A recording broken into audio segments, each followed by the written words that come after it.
Pedro. Bom dia, tudo bom? Bom dia, Isa. Como é que você tá? Tô boa, e você? Também, né? Desafios grandes nesses tempos. Enormes. A gente está dando um tempinho porque o pessoal ainda está entrando. É, Muita gente. Bom dia, tudo bem?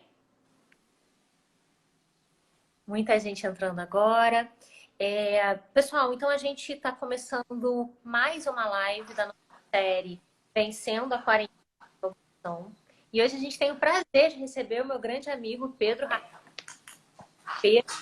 que eu conheci quando estava em Harvard, que é advogado no campo do direito das crianças há muito tempo. O Pedro trabalha numa ONG, a Alana, é coordenador de 2 programas, o Prioridade Absoluta e o Consumo. Pedro, que é doutor pela USP por Harvard, depois volta, vai dar aula em Harvard, um programa de liderança. Então, eu queria começar agradecendo muito o Pedro por estar com a gente. Queria pedir, Pedro, para você se apresentar e para a gente da Alana e desses 2 projetos que você coordena, por favor. Acho que podia começar aí. Bom, Isa, primeiro, obrigado pelo convite. É muito bom conversar com você e com todo mundo que está entrando aí. Eu acho que o ideal é a gente fazer uma conversa mesmo, então vão mandando comentários, a gente pode ir focando em alguns temas que vocês tiverem interesse. Bom, eu sou o Pedro, como a Isa comentou, eu sou advogado, trabalho já há 12 anos no Instituto Alana. Então, desde sempre, eu estou no Instituto Alana pensando e atuando pela defesa e promoção dos direitos da criança. E, junto com isso, nessa atuação profissional, prática, eu desenvolvi também pesquisas acadêmicas, também no âmbito dos direitos da criança, e agora com mais força focado em crianças e tecnologia, especialmente proteção de dados pessoais, a discussão sobre a exploração comercial das crianças em aplicativos e plataformas, e também o que a gente tem chamado de proteção de direitos da criança por design, que a gente vai um pouco aprofundar hoje. Mas o Alana é uma organização aqui de São Paulo, que já trabalha há mais de 25 anos pela defesa dos direitos da criança, em vários programas, e eu coordeno 2 deles. O programa Prioridade Absoluta, que tem a missão de dar visibilidade e efetividade ao artigo 227 da Constituição, que quem está estudando aqui direito tem que conhecer esse artigo, hein, gente? Se não conhece, abre agora a Constituição Federal. Artigo 227 é o artigo mais importante da Constituição. E vocês vão entender por que se vocês lerem ele. Em nenhum outro lugar tem uma junção de palavras tão forte, que é a absoluta prioridade para os direitos fundamentais de crianças e adolescentes. E coordeno esse programa e coordeno o programa Criança e Consumo, que é um programa histórico do Alana que tem a missão de gerar reflexão e proteger a criança contra o consumismo na infância, especialmente a discussão de publicidade infantil e o que a gente tem chamado hoje em dia de exploração comercial da criança, inclusive no ambiente digital. Bom, pessoal, então vocês já viram com quem a gente está falando, né? Clarissa até mandou aqui. Nossa, que interessante. É muito interessante mesmo, é muito importante que a gente discuta esses temas. E eu e Pedro, a gente fez uma live recentemente para São Paulo, fez uma live lá em São Paulo, e a gente endereçou diversas questões que são muito relevantes. A gente falou sobre as crianças e a tecnologia, como a criança recebe o que recebe a partir de tecnologia, como a criança se coloca no mundo a partir de tecnologia, as relações humanas mediadas por tecnologia. A gente falou sobre os brinquedos conectados, os smart toys, e a gente problematizou muito tudo aquilo que a gente via. E foi uma live que a gente ainda não disponibilizou, porque dias depois da gente gravar veio essa situação do coronavírus. E a gente entendeu que antes da gente falar sobre o dever ser em um mundo ordenado, a gente precisava recontextualizar todas essas discussões nesse novo momento. Momento em que as crianças estão sofrendo um estresse específico, os pais também estão vivendo uma situação que nunca viveram, com as demandas de homeschooling muitas vezes, com as demandas de ficar todo mundo na mesma casa, com o temor da doença que deve chegar, imagino eu, nessas crianças de uma forma ainda mais impactante, porque se tá difícil para a gente, imagina para a criança, e muitas vezes dentro de casa é difícil filtrar as notícias que vêm da TV. A gente vai precisar problematizar a relação dessa criança com o avô, por exemplo, uma criança pequena com o avô, não pode mais ter contato. Como é que fica isso? Como é que a gente explica? Os pais que trabalham na área da saúde também não contato com os filhos. E como o Pedro bem colocou na nossa conversa anterior, no nosso convite, toda a questão relativa aos dados, que ganha uma nova dimensão nesse momento em que muita gente está recorrendo à tecnologia para conseguir ter um sossego, né? Para poder fazer as outras coisas além de cuidar da criança. Então, Pedro, eu queria te pedir para dizer para a gente o que mais chama a sua atenção nesse novo momento, quando você pensa sobre a ótica da criança. Olha, são muitas discussões, porque como você bem disse, a pandemia do coronavírus, do novo coronavírus, atravessou nossa vida como um todo, né? E todo mundo está sujeito a isso, inclusive as crianças. No programa Prioridade Absoluta, a gente está com uma mensagem importante, especialmente nesse momento que as famílias estão super sobrecarregadas, que a relação não só familiar, mas também de sustento, né? As pessoas estão pressionadas por esse momento de desafio econômico. Então, é importante, a gente tem falado isso, cuidar de quem cuida das crianças. Então, cuidar dos pais, cuidar das mães, cuidar dos cuidadores, para que elas possam ter a segurança para exercer o que a gente chama de parentalidade positiva. Isso inclui também a discussão do ambiente digital. Como você colocou, Isa, nesse momento, o que está gerando, e muitas discussões de sociólogos importantes têm falado, sobre a hiperdigitalização da vida nesse instante. Em todos os nossos processos, inclusive afetivos, tem gerado uma hiperdigitalização. Então, as tecnologias, elas são uma grande ferramenta para a gente lidar com esse momento. Imagina no passado lidar com isso se a gente não tivesse a possibilidade de fazer hangout com os amigos, discutir temas importantes por meio de lives como essa, gerar conhecimento. Então, sem dúvida, a ferramenta tecnológica hoje ela é decisiva. Contudo, isso não vem gratuito, né? E a gente sabe bem isso. Hoje, a maioria, e a gente conversou sobre isso naquela live lá no passado que ainda não foi para o ar, mas uma coisa que ninguém para pensar, tá? Imagina que as maiores empresas de tecnologia do mundo, os seus maiores produtos são produtos gratuitos. O que significa isso, né? Quando a gente tem produtos que nós utilizamos todos os dias, gratuitos, e elas são as maiores empresas do mundo hoje em dia. É que essa monetização da nossa experiência como usuário é feita de outra forma. Não existe almoço grátis, né? Como diz o ditado popular.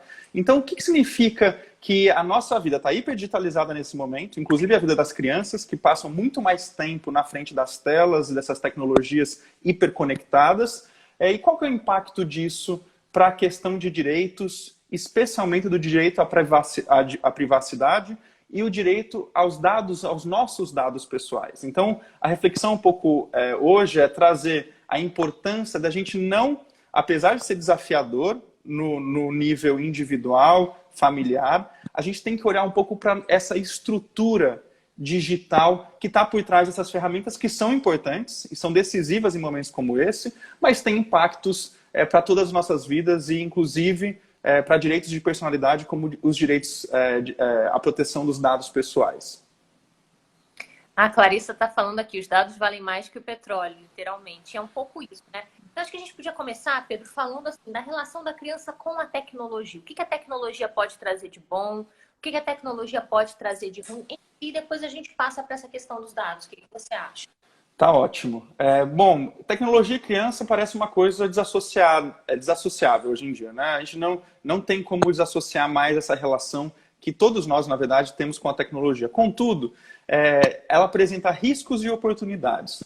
As oportunidades são evidentes, né? Primeiro, conexão, nesse momento de isolamento que a gente tem vivido, se conectar com os nossos familiares, com as pessoas, especialmente crianças, com os avós, que hoje elas devem ficar nesse momento de quarentena mais afastados e não ter contato, especialmente pela transmissão.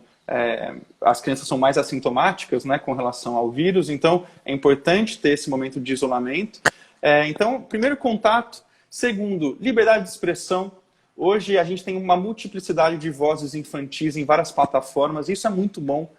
Contato com a diversidade, ainda que a gente tenha a discussão sobre a bolha algorítmica, né, e como essa bolha autorreferencial ela é estimulada por essas plataformas, a gente tem contato com um maior número de informações, com diferentes culturas. Então, eu tenho uma sobrinha que está aprendendo sul-coreano, está aprendendo a falar coreano para toda a discussão e influência da cultura sul-coreana hoje, com as bandas, etc. E ela tem aprendido uma nova língua assistindo vídeo de YouTube, utilizando o aplicativo, tem se interessado em cozinhar. Ela tem 13 anos, né? Ela é interessada em cozinhar comida asiática. Então, essa multiplicidade de informações, sem dúvida, é uma potência dessas novas tecnologias, especialmente as digitais. Agora, isso traz também riscos, né? E quando a gente fala de risco, na experiência da criança com o uso dessas tecnologias, a gente está falando, primeiro, do impacto que isso tem no desenvolvimento infantil, especialmente para as crianças menores, que a gente chama de primeira infância, que pela lei é de 0 a 6 anos. Essas crianças, elas precisam, nós como seres humanos, precisamos de interações presenciais, porque é como o nosso cérebro se desenvolve. Neurologicamente, nosso cérebro se desenvolve por meio de estímulos sensoriais, dos nossos sentidos. E por isso é tão importante para as crianças menores, de 0 a 6 anos especialmente, terem contatos com a materialidade da vida. Ou seja, com relacionamentos socioafetivos reais, que inclusive já teve uma pesquisa na Universidade de Washington, e eu amo essa pesquisa porque ela é bem exemplificativa disso, que mostrou que crianças americanas, né, que falam inglês, que são expostas ao inglês, eram bebês, na verdade, de 9 meses, que eram expostas ao inglês, eles foram também colocados em 2 grupos. Um grupo em uma sala com uma professora, com uma mulher que estava interagindo em mandarim, e presencialmente, durante 2 vezes por semana, 15 minutos cada sessão, e o outro grupo de bebês que estavam com o mesmo conteúdo, mais gravado e passado por uma tela.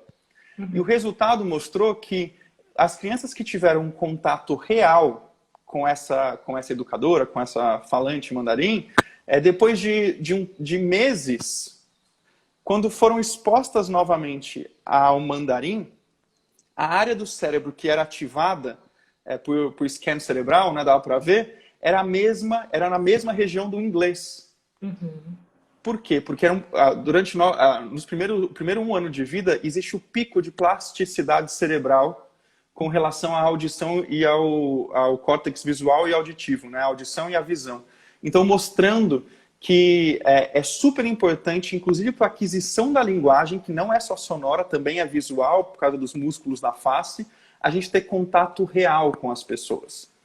E o outro grupo de bebês que foram expostos ao mesmo conteúdo, mas por meio de uma tela, não tiveram um efeito cerebral como teve as outras crianças que tiveram interação real. E isso é importante, fica como um alerta para os pais, que sim, é importante a gente discutir métodos de EAD, como agora a Clarissa acabou de colocar. É importante a gente ter essas ferramentas, especialmente para momentos como esse, mas crianças pequenas precisam de interação, gente. A gente precisa colocar... E por isso que os pais e mães precisam ter tranquilidade para exercer essa parentalidade positiva, presencial, e a gente tem que apoiar como sociedade, como Estado, garantindo que esses pais possam brincar com seus filhos, se relacionar de uma maneira com qualidade, aquele olho no olho, o velho olho no olho, sabe?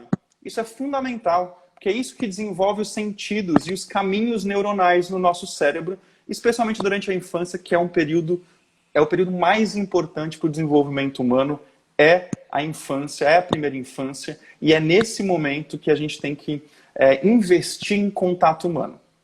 Agora, esse é um dos primeiros, né, você perguntou, eu falo bastante, Isa, me corta, por favor. Falando, quando for para cortar eu corto, mas vai falando. Bom. Então, primeiro essa discussão sobre desenvolvimento infantil.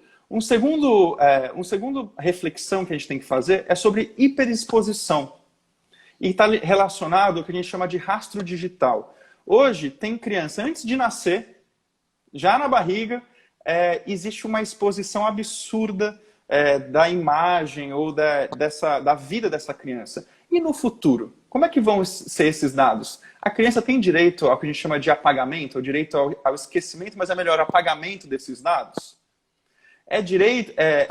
Tem como garantir que esse indivíduo, quando adulto, todos os dados que foram colocados nas redes, sem o consentimento dessa criança, ou sem, inclusive, a consciência do impacto disso, como é que vai ser utilizado pelo mercado de trabalho?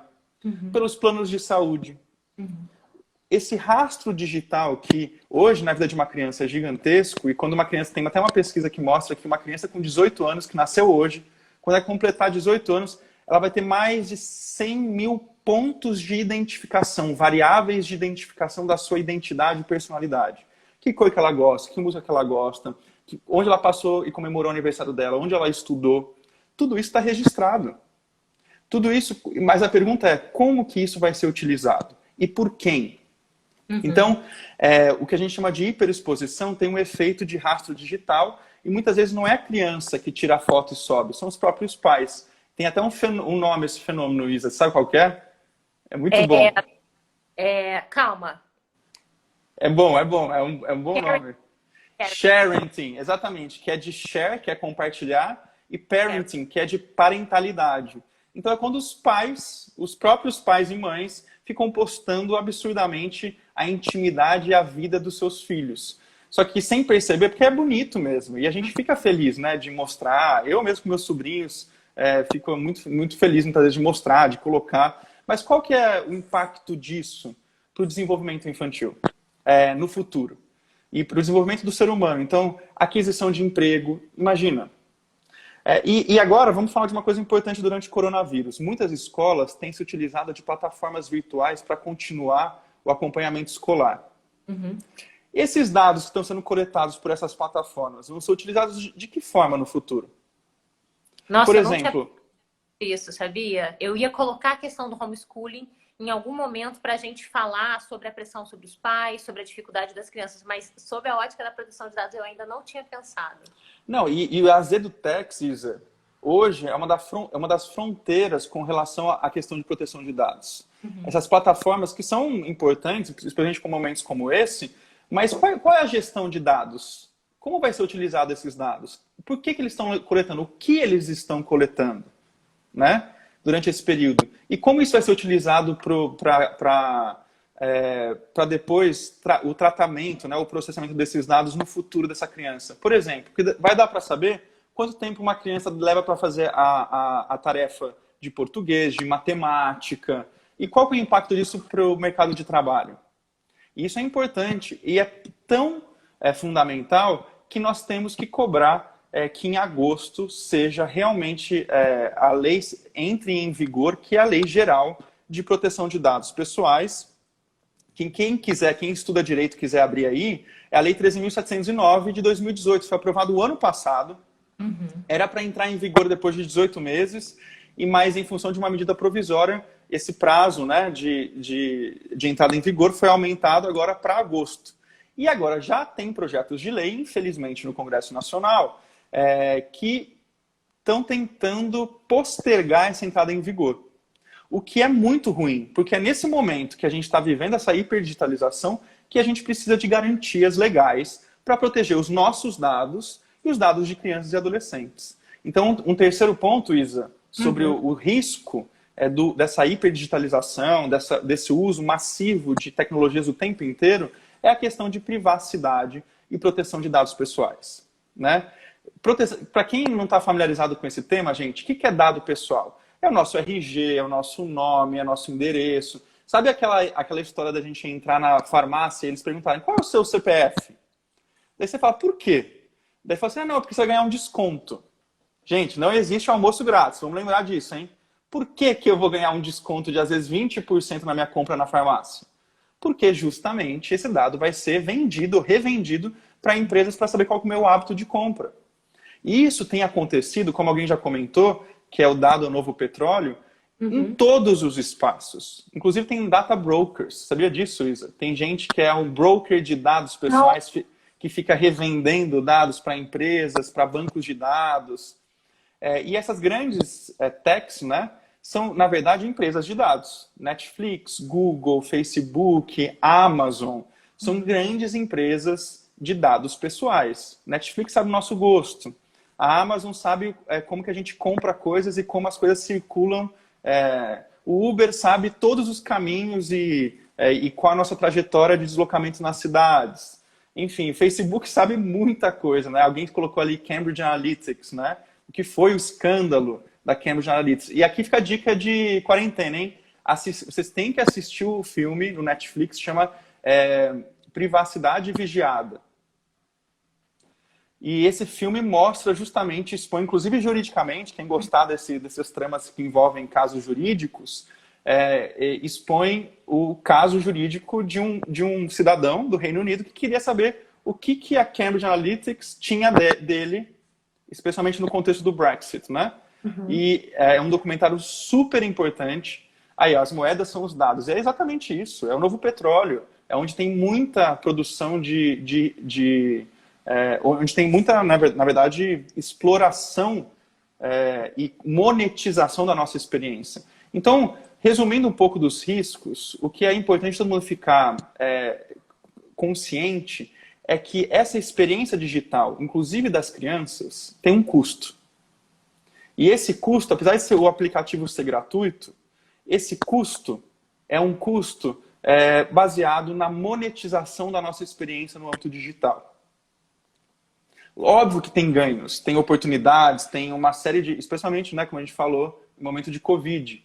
Mas o custo disso, para a proteção das liberdades e dos direitos fundamentais, também é grande. Então é importante a gente ter consciência disso e saber encontrar formas para diminuir essa coleta de dados massiva. Como, por exemplo, utilizar adblockers, utilizar navegadores que sejam free commons, né, ou que sejam desenvolvidos como o Mozilla. O Mozilla, ele respeita, ele é desenvolvido por pessoas que respeitam esse tipo de coleta de dados. Então, utilizar tecnologias que tenham, que respeitem mais a nossa proteção de dados pessoais e, especialmente, ler o famoso que ninguém lê, só aperta clicar, que é o quê? Termos de uso e termos de privacidade. A gente recebeu recentemente uma denúncia no Criança Consumo falando dos joguinhos, né? E vocês sabiam, né, que os jogos mais baixados e acessados das lojas Apple e Google Store, da Android, são jogos infantis. E esses jogos infantis são utilizados não para a experiência de entretenimento ou que seria melhor de educação da criança. São utilizados para justamente coletar dados. Se você olhar o termo de privacidade, lá ele fala que eles podem... um jogo bobinho, sei lá, de ficar coletando moeda, sei lá. Eles são utilizados, na verdade, para saber sua geolocalização. O que um jogo como esse precisa de geolocalização? Ele precisa de acesso à sua câmera e o seu áudio. Câmera e áudio? Sim. Câmera e áudio, que bizarro. Nossa. Então, por isso tem que ler o termo de privacidade, porque é ali que deve constar quais são os dados que estão sendo coletados e quais são os dados e para que eles vão ser utilizados. Infelizmente, no Brasil, essa obrigatoriedade ela vem justamente para a Lei Geral de Proteção de Dados Pessoais e por isso que ela precisa entrar em vigor. E, além disso, a gente precisa lutar para que a Agência Nacional de Proteção de Dados Pessoais seja também criada o mais rápido possível para regulamentar a aplicação, especialmente em momentos como a gente tem vivido. Muita gente elogiando a live, muita gente pedindo para deixar gravado. Não se preocupem, a live sempre fica gravada. Ela vai ficar 24 horas no Instagram só, mas depois eu vou colocar no meu IGTV, a gente vai ter ela gravada, todo mundo vai poder acessar essa live quando quiser. Aí tem alguém que está falando aqui também de como as crianças são influenciadas pela propaganda que acontece através dessa via, né? Porque a gente conseguiu, e aí acho que você pode falar um pouco disso também, com o tempo, a gente dar uma limpada daquela propaganda direcionada para a criança na TV, mas a gente fica com essa via meio desregulamentada. E eu acho que você podia falar um pouco, Pedro, sobre essa relação da criança e o consumo e como eles parecem estar aí numa posição de precisar de proteção mesmo com relação a essa questão, né? Perfeito, obrigado. Esse é o quarto risco que eu ia comentar, que é justamente esse. A prevalência e da quantidade que tem no âmbito digital, não só no digital, mas o que a gente chama de publicidade infantil.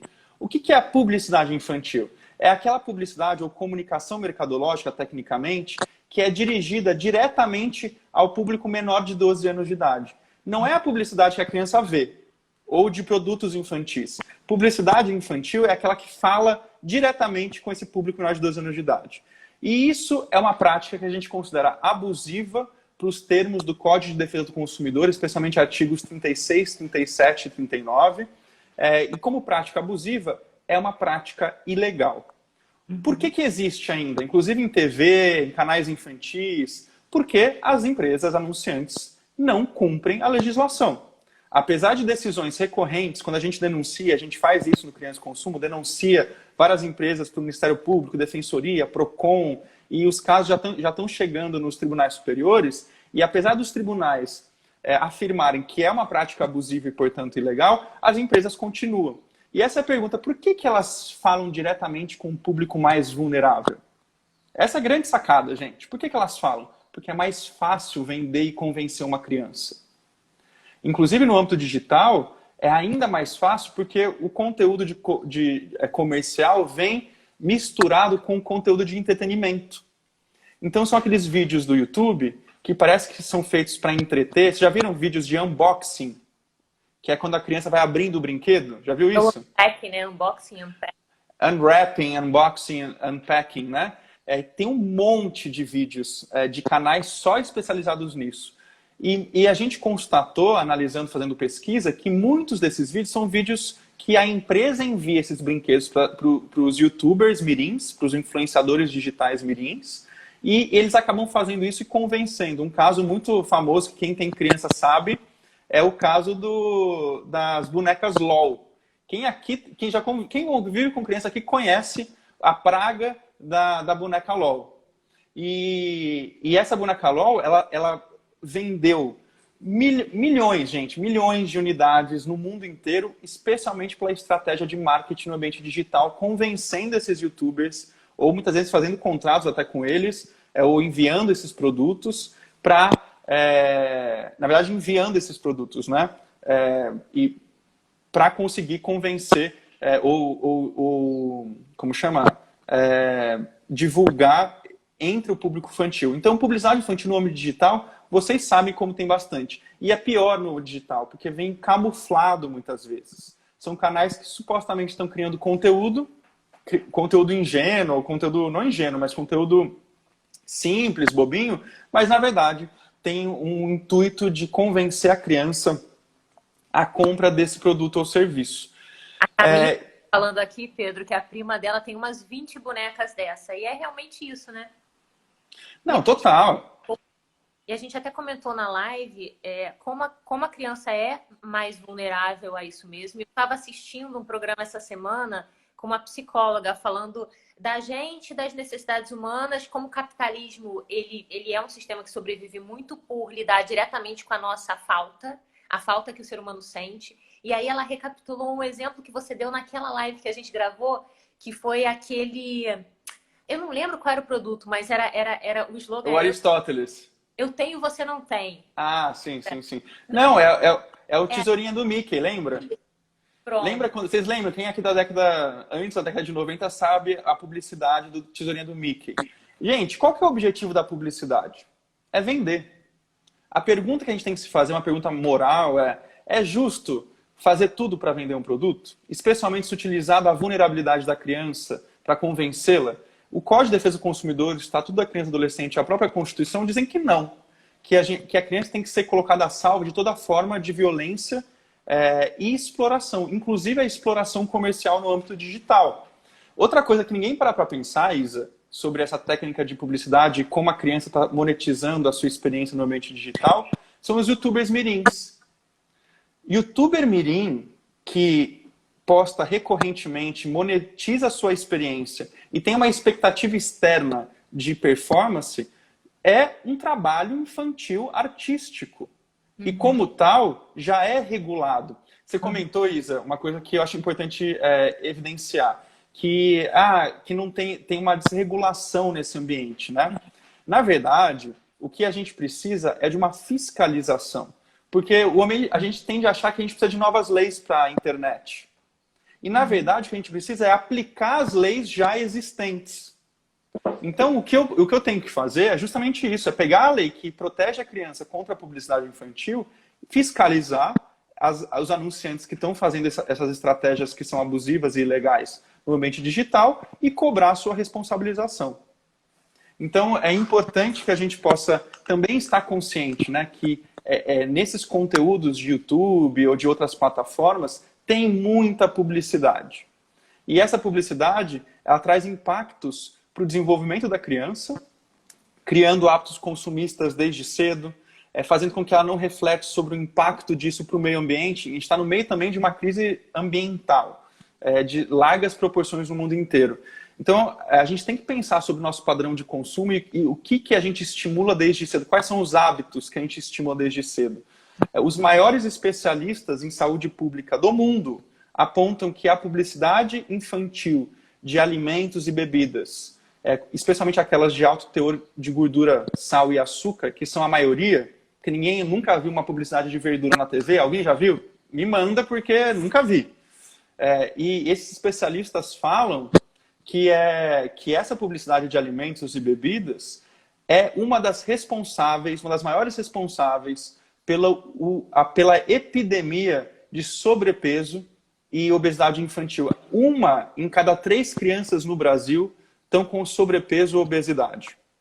E isso tem relação total com doenças crônicas não transmissíveis, então diabetes tipo 2, tipos de câncer, problemas cardiovasculares como hipertensão. Enfim, é sério. E a gente, quando fala de publicidade infantil, as pessoas não têm dimensão do efeito cascata que esse tipo de prática abusiva gera. E, por último, que talvez um risco que a gente tenha que pensar, e eu acho um dos riscos mais interessantes, e tem um livro de uma professora que a gente conhece, Isa, que é a Shoshana Zuboff, que acabou de... E a Shoshana é uma das grandes vocalizadoras de uma preocupação que, gente, é sério isso. E a gente tem que pensar sobre isso de uma maneira madura. Que ela escreveu um livro que é The Age of Surveillance Capitalism, que é a era do capitalismo de vigilância. Mostrando que esses dados que estão sendo coletados para fenômenos como publicidade infantil, que a gente chama de microsegmentação publicitária, eles também estão sendo utilizados porque a gente chama de modulação comportamental. Ou seja, mudar os nossos comportamentos. Dados, como alguém já falou do Cambridge Analytics, né? Desse escândalo que foi para as eleições dos Estados Unidos, para o Brexit, e também aqui no Brasil a gente tem indícios de como as redes sociais foram utilizadas, né, para modulação comportamental. Isso é importante que a gente tenha a consciência disso para encontrar ferramentas para lidar com isso. E muitas vezes proibir que empresas se utilizem dos nossos dados pessoais para modular a nossa experiência digital e o nosso comportamento, inclusive com a criança. E aqui, vamos entrar na discussão dos brinquedos conectados, né, Isa? Pedro, te pedir para, antes da gente até falar dos brinquedos conectados, porque a Liliane mandou uma mensagem para a gente dizendo o seguinte: as crianças estão dizendo que querem ser youtubers como profissão. E a gente está falando agora um pouco do que elas recebem.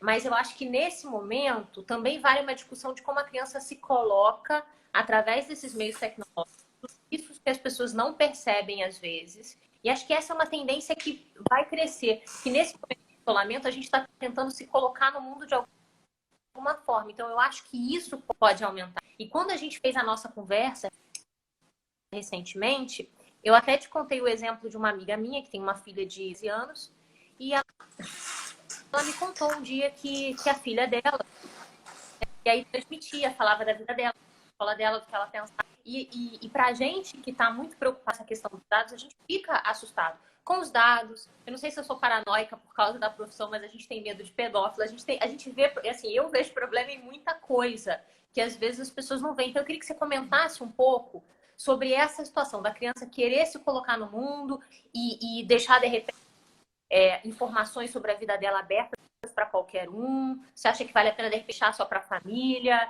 Limitar esse tipo de acesso? O que você pensa sobre isso?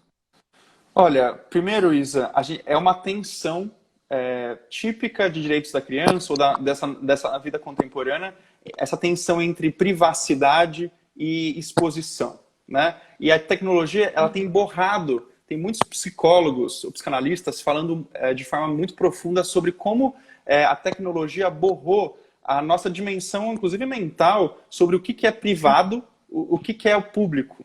E isso traz consequências para o desenvolvimento da nossa personalidade, né? E as crianças, ao crescerem num ambiente em que tudo se expõe, em tudo eu falo, tudo eu digo, tudo eu coloco para fora, vão naturalizando essa realidade. Isso traz consequências para o desenvolvimento da personalidade dela, né? Ou quando traz momentos de hiperexposição, mas também se sentem hipervigiadas. E isso, para um indivíduo se sentir sendo constantemente vigiado, também não é bom. Porque esse controle excessivo impede que a gente possa desenvolver nossa personalidade de maneira mais livre. E a gente sabe, gente, como é importante errar durante a infância e adolescência. Errar é um processo natural do ser humano. E as crianças precisam ter segurança para fazer isso. Agora, se esse erro é registrado, gravado, colocado nas redes sociais, eu acho um absurdo aqueles vídeos que os pais ficam pregando peças na criança para fazer a criança chorar e a gente dá risada. Só que imagina isso para a criança tendo esse vídeo historicamente como um rastro digital. A gente lembra, por exemplo, de um menino, que eu não vou citar o nome para a gente não reforçar mais, do Bar Mitzvah, que o vídeo de Bar Mitzvah dele caiu na rede. Foi um dos primeiros casos de bullying coletivo virtual, massivo. E qual que é o impacto disso para o desenvolvimento da personalidade dessa que então era criança, né? Então, a gente tem que pensar muito sobre isso e colocar equilíbrio nessa balança. Como a gente falou, a internet, ela traz uma série de possibilidades. A criança se expressar, buscar amiguinhos. Hoje em dia, as reuniões de classe na escola estão sendo feitas por Zoom, por plataformas, né, de comunicação. Isso é bom para manter o contato entre elas. Agora, qual que é o limite e por isso a importância de se conversar com as crianças sobre essa hiperexposição. Aqui eu vi alguém comentou uma coisa importante, né? Que acha que o turning point, lá atrás, era os pais têm que educar. E a gente ouve esse argumento, especialmente na discussão da publicidade infantil de forma recorrente. Ah, não, gente, mas aí o pai tem que fazer o seu trabalho, a mãe tem que educar. Na verdade, a culpa nunca é do pai, é da mãe, né? Porque é a mãe que tem, numa sociedade machista, a obrigação de educar o filho. Então, é sempre a culpa da mãe, né? Então, a gente tem que... mas o que a gente reforça, não podemos colocar a culpa e a responsabilidade somente nos pais e mães. É injusto fazer isso. Por que é injusto fazer isso? Porque as empresas que têm bilhões para construir os seus aplicativos e plataformas devem ter a responsabilidade de criar ambientes virtuais de uso que garantam a segurança e facilitem a vida das famílias. É muito injusto falar que o pai que tem que sentar com o filho 24 horas e olhar o que ele está vendo no YouTube. Isso é injusto, porque as empresas têm condições, desde o desenvolvimento do produto, de considerar os direitos da criança. E é por isso, Isa, que a gente tem utilizado um termo importante, que é direitos da criança por design. Você já viu você já viu aquela discussão de transparência, transparency by design, ethics by design, que é transparência por design, ética por design? O que a gente tem defendido agora é direitos da criança por design. Todas as empresas que desenvolvem produtos diretos ou indiretamente que vão ser utilizados por crianças, de maneira direta ou indireta, hein? Devem pensar na exposição desses produtos e serviços ao público infantil e como garantir que seja uma experiência segura, uma experiência que traga elementos positivos, né? E você perguntou sobre mediação parental, né? Os pais, o que os pais podem fazer? Restringir essa... Sim, em alguns momentos é importante sim ter elementos de segurança digital, não deixar a conta que tenha fotos, porque criança, na verdade, não pode ter rede social. No Brasil, os termos de uso é até 13 anos de idade. Vocês sabem disso, né? Até pouco tempo, antes da mudança recente, o Google recebeu uma multa, né, um acordo com o Federal Trade Commission de 124 milhões de dólares, um dos maiores acordos já feitos. Eles mudaram termos de uso, porque vocês sabiam que até pouco tempo, até o começo do ano, YouTube era somente para pessoas acima de 18 anos de idade? O próprio YouTube dizia que aquela plataforma não era pensada para crianças e adolescentes. Então, eles reconheciam isso. Agora, mas eles não reconheciam que tinham crianças usando. E agora eles reconhecem que tem adolescentes usando, inclusive tem crianças usando, mas ainda assim o termo de uso é 13 anos de idade hoje em dia. Inclusive do Facebook, Instagram, etc. Então os pais têm que primeiro se atentar para isso, que não são plataformas construídas para a experiência da criança. O Facebook tem até o Messenger Kids, que é um aplicativo que ele consegue, que o pai consegue ter acesso a tudo que a criança aceita, com quem a criança interage. O que é um avanço, né? Esse aplicativo ele foi construído em cima de muitas opiniões de especialistas e traz, sim, elementos interessantes para permitir uma segurança maior no ambiente digital. Mas, diante da sua pergunta, o que os pais devem fazer? A gente, primeiro, conversar com seus filhos sobre a importância de não expor tudo, dos limites da exposição, das fotos, dos vídeos, dos áudios, conversar e educar desde cedo. Mas essa educação tem que ser uma educação compartilhada com toda a sociedade, incluindo as empresas, e com o próprio Estado, que tem que regular e aplicar a legislação já existente. As empresas não podem fazer tudo o que elas quiserem, né? A gente acha, e aqui também outra discussão importante, Isa, que aplicativo, que Facebook, rede social, é espaço público. São empresas privadas que cumprem uma função pública de garantir liberdade de expressão, de possibilitar troca de informações. Mas a gente não pode esquecer que são empresas privadas, né? Que têm, inclusive, interesses comerciais e têm regras em cada uma dessas plataformas. Então, pensar sobre isso e entender esse modelo de negócio faz com que a gente seja mais consciente no uso dessas plataformas. Perfeito. A gente tem mais uns 15 minutinhos, porque o Instagram ele derruba a live quando a gente chegar a 1 hora. Eu queria conversar com você rapidamente sobre a questão dos Smart Toys. Pensei da gente falar um pouco sobre a situação vivida na pandemia, o homeschooling, como é que está acontecendo isso, essa situação das crianças estarem presas em casa. Acho que a gente podia começar então com os Smart Toys, né? Tá, 15 minutos para tudo isso, hein, Isa? Mas aí a gente pode depois, a gente fica à disposição para responder no Instagram, em outros espaços, se vocês tiverem mais dúvidas ou outros temas, que é muita coisa, né? Como a gente falou, a tecnologia atravessa a nossa vida. Então, todas as nossas vivências têm repercussões no âmbito digital, especialmente nesse momento de Covid. Mas vamos lá, Smart Toys. Os Smart Toys são os brinquedos conectados. São aqueles brinquedos que têm já dentro da sua estrutura de funcionamento a conexão por Wi-Fi ou Bluetooth. Né? Isso possibilita que esses brinquedos possam ser, inclusive, acessados remotamente por terceiros. A Alemanha, drasticamente, de uma regulação bem forte, proibiu alguns tipos de brinquedos conectados, inclusive uma boneca que chamava, não sei se é iCarly, iSuzy, alguma coisa assim. A iCarly, eles proibiram essa boneca porque era uma boneca que era facilmente hackeada.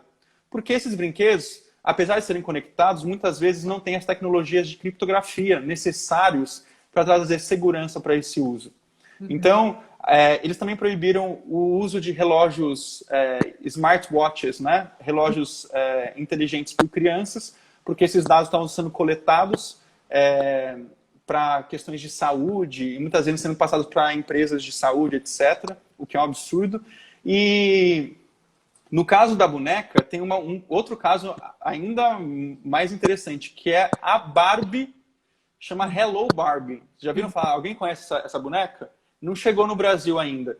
É uma boneca que, inclusive, a gente comprou lá no Alana para pesquisar e interagir, que supostamente ela tem uma inteligência artificial que interage com a criança. Contudo, tudo que essa criança fala é transcrito e enviado. E enviado para Mattel e para uma outra empresa que chama Toy Talk. Então imagina, a experiência da criança, que é uma das experiências mais importantes para ela, que é o brincar, que precisa inclusive de privacidade, porque é ali que ela elabora coisas do mundo. Então é importante a criança ter uma privacidade nessa ação. Imagina ela sendo coletada, o que ela fala, o que ela conversa com a boneca, e sendo passado por uma empresa que passa para terceiros, que é essa Toy Talk. Isso é muito sério. Tanto que essa boneca ganhou o apelido nos Estados Unidos de boneca espiã. Porque é como se colocasse uma espiã dentro da sua casa, no quarto do seu filho, da sua filha, que faz perguntas como: ah, qual a cor que você mais gosta? O que você gosta de brincar? Como foi o seu dia na escola? E essas respostas são transcritas e funciona, na verdade, como uma grande pesquisadora de tendências de marketing. Sabe a pesquisa do Ibope que você às vezes responde? Na verdade, imagina colocar isso dentro da sua casa o tempo inteiro. Então, isso acaba acontecendo. E esses brinquedos, então, trazem ameaça à segurança da criança, de integridade física, porque os brinquedos podem ser facilmente hackeados. Vocês lembram daqueles vídeos aterrorizantes de babá eletrônica sendo hackeado? É um pouco isso, mas por meio de brinquedos. Além disso, então, segurança tem a questão de coleta de dados para fins, muitas vezes... a Hello Barbie diz que não faz publicidade, mas ela influencia de que forma, né? Para comprar, para saber quais são as cores da moda, o que as crianças estão gostando. E terceiro, modulação comportamental. Eu lembro que quando a gente comprou essa boneca, né, da Barbie, a gente testou, ela faz a pergunta: mas o que você quer ser quando crescer? E a gente respondeu: médica. Logo depois ela respondeu: ah, mas vamos falar sobre moda então? Então, quais são os princípios ou quais são as escolhas que foram feitas para construir esse algoritmo de inteligência artificial?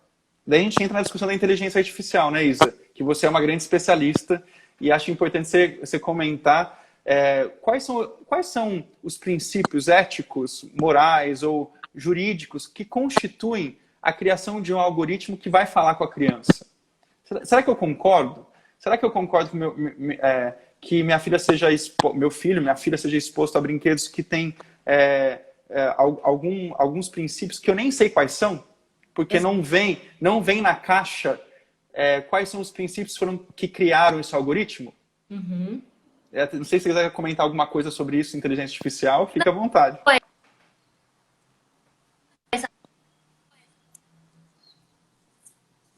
Inteligência artificial, a dificuldade é que a gente não sabe como ela está operando. Então, isso não vem para você. Você vê que o Alano, eles compraram a boneca,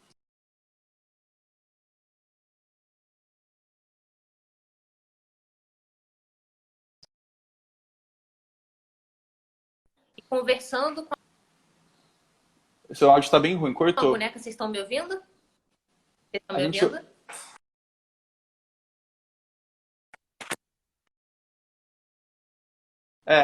Acho que não. Mas enquanto você conecta aí de novo, eu vou continuando naquilo que você tinha pedido, né? Dos Smart Toys. Não estou te ouvindo. Mas eu vou continuando no... Você vai conectar de novo, né? Então, vocês estão me ouvindo, né, gente? Eu posso continuar aqui.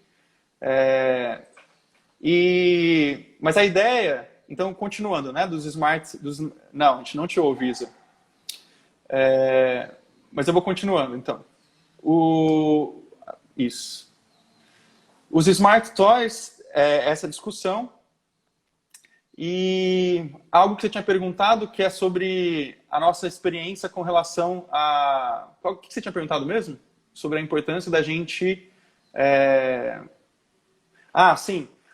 Da regulação, né? Do que a gente vai fazer com o LGPD. E é por isso, gente, que eu peço que vocês conheçam o movimento Direitos na Rede, que é um grupo de organizações, homeschooling também, um grupo de organizações que tem trabalhado a nossa proteção de dados, proteção de direitos no ambiente digital, e a gente tem feito esse recorte. E para quem quiser conhecer um pouco mais específico a LGPD e o que ela fala de criança, o artigo 14, ele é o artigo que fala da proteção da criança no ambiente digital com relação à proteção de dados. Dizendo o quê? Primeiro, que o tratamento dos dados pessoais de crianças e adolescentes deve ser sempre realizado no melhor interesse de crianças e adolescentes. E nunca violando os seus direitos ou explorando comercialmente esses dados. Isso, inclusive, é mais forte do que outros princípios, porque no Brasil, O artigo 227 da Constituição Federal traz que os direitos de crianças e adolescentes e o seu melhor interesse devem ser tratados com absoluta prioridade. E isso, inclusive, também na questão de dados pessoais no ambiente digital. E para finalizar, que a gente tem poucos minutos agora de live, falar sobre homeschooling, que é um tema que hoje, com a crise do Covid-19 e tudo que a gente tem passado, é um tema muito importante. Primeiro, eu acho que tem que separar, e eu não sei se homeschooling é o melhor termo, tá? Porque homeschooling é um sistema educacional específico criado nos Estados Unidos, especialmente para atender algumas famílias que não queriam que seus filhos convivessem com outras crianças ou outras famílias na comunidade escolar. Muito focado em famílias religiosas que não queriam que seus filhos convivessem com outras famílias de outras religiões. Tem vários livros que mostram isso na história do homeschooling nos Estados Unidos. Obviamente, depois teve um momento de homeschooling focado no desenvolvimento de potencialidades da criança, para crianças superdotadas, ou crianças que os pais não viam muita possibilidade da escola desenvolver um bom trabalho como eles próprios poderiam fazer. Um pouco subvertendo a lógica da escola como espaço social de interação para a criança. Então, o homeschooling está relacionado a esse contexto cultural, histórico, um pouco mais de sistema educacional específico. O que a gente está vivendo hoje não é homeschooling, é acompanhamento escolar remoto, feito pela escola. Porque a escola não está falando que os pais devem fazer o processo educacional dos seus filhos, né? O que a escola está fazendo, olha, os pais precisam apoiar com mais força hoje em dia, mas muitas têm acompanhado de maneira remota por tecnologias digitais. Então, essa primeira diferenciação conceitual ela é importante. Agora, quais são os desafios desse acompanhamento? Eu não vou falar então de homeschooling, apesar do meu doutorado tratar um pouco sobre homeschooling, toda a discussão sobre proteção da criança e tensão entre Estado e família. Eu não vou falar disso, a gente pode fazer uma outra live sobre isso, quem quiser um dia. Mas eu vou falar sobre acompanhamento escolar remoto em tempo de Covid. É muito importante que, primeiro, as escolas, e aqui as escolas precisam fazer um trabalho muito importante de se adequar à LGPD que vai entrar em vigor agora em agosto. É garantir que os pais tenham, que no meio dessa crise toda, eu sei o desafio, gente, porque é um tema complexo, garantir para os pais qual é o termo de privacidade dessas plataformas. Primeiro, as escolas sabem quais são os termos? Tem equipes de TI, ou equipes, e precisa ter, viu, gente? Dentro da escola, agora, quem foi educador aqui precisa conversar, ou quem for pai, converse com as escolas para ter uma coordenação de gestão de dados. Tem que ter um coordenador de gestão de dados pessoais dentro dessa escola, para que possa, em momentos como esse, responder perguntas como esses dados dessas plataformas que eles estão utilizando vão ser tratados e cotados de que forma? Precisa ter termo de adesão e de consentimento por parte dos pais e das crianças e adolescentes. As crianças também precisam ser informadas, né? A LGPD, no artigo 14, parágrafo 6, diz que também as crianças devem ter acesso de uma maneira simplificada, de maneira simples, clara e acessível a informações de termos de privacidade de aplicativos e serviços. Então, as escolas também precisam trazer segurança para as famílias que essas tecnologias utilizadas estão respeitando os dados dos seus filhos. E, para isso, precisam se adequar internamente, né? Tem muitas escolas que já tinham feito isso. Eu tenho relatos de algumas escolas aqui em São Paulo, Rio de Janeiro, que já tinham pensado, já têm coordenadorias de gestão de dados, já estavam pensando sobre isso, então foi mais fácil aplicar. Mas outras escolas precisam também se adequar e garantir que as famílias possam ter segurança no uso dessas plataformas. É uma mudança de cultura, porque o Brasil nunca teve uma lei geral de proteção de dados pessoais, e tanto só agora, né, o ano passado a gente aprovou, nós ainda não temos uma agência nacional, uma autoridade nacional para cuidar disso. E deixo só como sugestão, para finalizar um pouco esses 4 minutinhos, Isa, que vocês possam acessar o site da GDPR, ou GDPR, né, que é General Data Protection Rule, da Europa, e que vocês possam ver o que eles já têm desenvolvido sobre o Covid-19 no site deles. Eles estão tratando essa crise com muita seriedade na Europa com a questão de proteção de dados pessoais. E eles têm guias e manuais específicos, inclusive para escolas e professores, sobre a questão da implementação do Covid. Então, é importante que vocês possam conhecer e entender que isso não é uma preocupação excessiva, que mesmo em meio a essa crise que a gente está vivendo, a gente tem que se preocupar sim com isso, porque isso vai impactar todos nós, em especial crianças e adolescentes. E para finalizar, como a Isa pediu, deixar um recado, primeiro eu fico à disposição para a gente conversar mais pelas redes sociais, pelo Instagram, Facebook, e quem quiser eu posso passar material para quem tiver um interesse específico, mas também, gente, entender que esse é um momento muito delicado, que a gente precisa ter paciência e calma, mas ao mesmo tempo se preocupar com os nossos direitos. E lutar da maneira que a gente pode, se engajando nesse momento, para que as empresas respeitem os nossos direitos, inclusive os direitos pessoais, e o Estado faça o seu dever, que é, primeiro, colocar em vigor a LGPD, agora em agosto, criar com agilidade a Autoridade Nacional de Proteção de Dados Pessoais, especialmente para que a gente possa garantir que a experiência da criança nesse momento tão delicado e sensível possa ser mais segura. Para além disso, queria deixar um recado para todas as famílias que têm criança e para que vocês se sintam apoiados, ao menos nessa fala. E a gente no Alana tem feito todo o possível por vários programas para apoiar vocês, não só no nível individual, então quem quiser no Lunetas, que é uma plataforma nossa de comunicação, entre no Lunetas, tem várias dicas do que você pode fazer com crianças para além das telas, mas ao mesmo tempo, a gente sabe que é difícil, quem quiser utilizar, a gente fez sugestões de canais do YouTube que não tem publicidade, que tem conteúdos educativos interessantes, então entrem nesse site. E para além disso, a gente tem lutado no Congresso Nacional, que continua se encontrando. Você sabe disso, Isa?